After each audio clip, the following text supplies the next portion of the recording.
thank you, the Minister, for your kind invitation, and thank you for the organizer of the forum for this great gathering. It's a great pleasure to speak at this forum on Myanmar Beyond 2025, Challenges and Opportunities in a Multipolar World. And I will discuss 4 or 5 points for about 10 minutes. The first point is why a multipolar world is important. The answer is, in fact, very simple, because the opposite to multipolar world, that is unipolar world, is unjust, is outdated. Unipolarity literally means absolute power, which corrupts absolutely. In the unipolar world, sanctions, missiles, color revolutions, and even wars are the norms. And virtually everything from dollars to trade, to technologies, to climate change can all be weaponized, which cause so many havocs and untold human sufferings for millions upon millions of people. My second point is a multipolar world has already emerged with the rise of China, Russia, India, the BRICS, and the ASEAN, and more. A multipolar world has already emerged. In the case of China, with 7 decades of socialist construction, China has become the world's largest economy by purchasing power parity since 2014. So it's already 11 years since China has become the world's largest economy by PPP. It's also the largest industrial, manufacturing, and trading nation in the world. It's also the world's largest consumer market. Amazingly, at the speed of roughly almost 1 industrial revolution, we accomplish almost 1 industrial revolution after another. Usually within 1 decade, we complete 1 industrial revolution. But China missed the first and second industrial revolutions due to historical reasons. But since the new China was founded in 1949, and with the first 30 years under Chairman Mao, we laid the foundation, economic, social, cultural, and other foundations. And then beginning from the reform era, tracing to 1978, with this 4 or 5 decades, roughly, we complete 1 revolution after another. So by now, China is at the forefront of the fourth and the new industrial revolution with big data, AI, and quantum technologies, and more, as shown in the case of DeepSeek. Now, China is also the only country capable of providing goods, services, and experiences from all the 4 industrial revolutions to the whole world. And all this has already shown a multipolar world has emerged. So this fact alone, the 4 industrial revolutions in 1, also means China is already very different. The world is already different.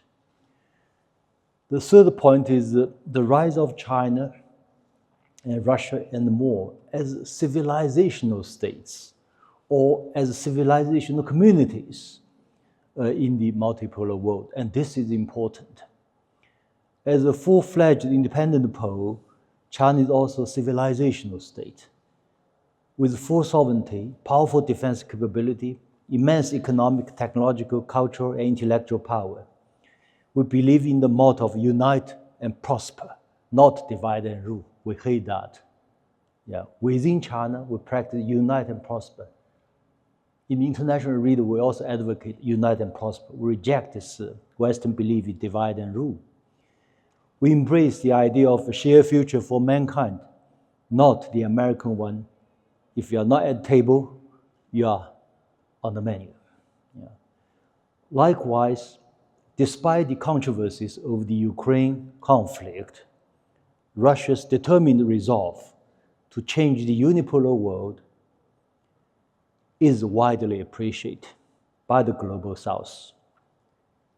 And Russia is also a full-fledged independent power and with enormous power of a civilizational state. Same goes with the BRICS as a whole and with ASEAN as a whole. They are, I consider also as on the way towards civilizational communities. And my fourth point is, yes, a multipolar world is there, but a multipolar world order has not yet been achieved. That's something we should try to work together. And this forum is one of these interesting initiatives. And these poles, multi-poles, may have differences within themselves, yet importantly, they all share one common objective. That is, they want to establish a multipolar world order based on peace, development, based on mutual respect, based on common prosperity. And many of them also consider themselves as civilizational states or civilizational communities. The key difference between a civilizational state and civilizational community and typical what the Western call the nation state is with civilizational state and community, we have deep culture and deep people. That's different.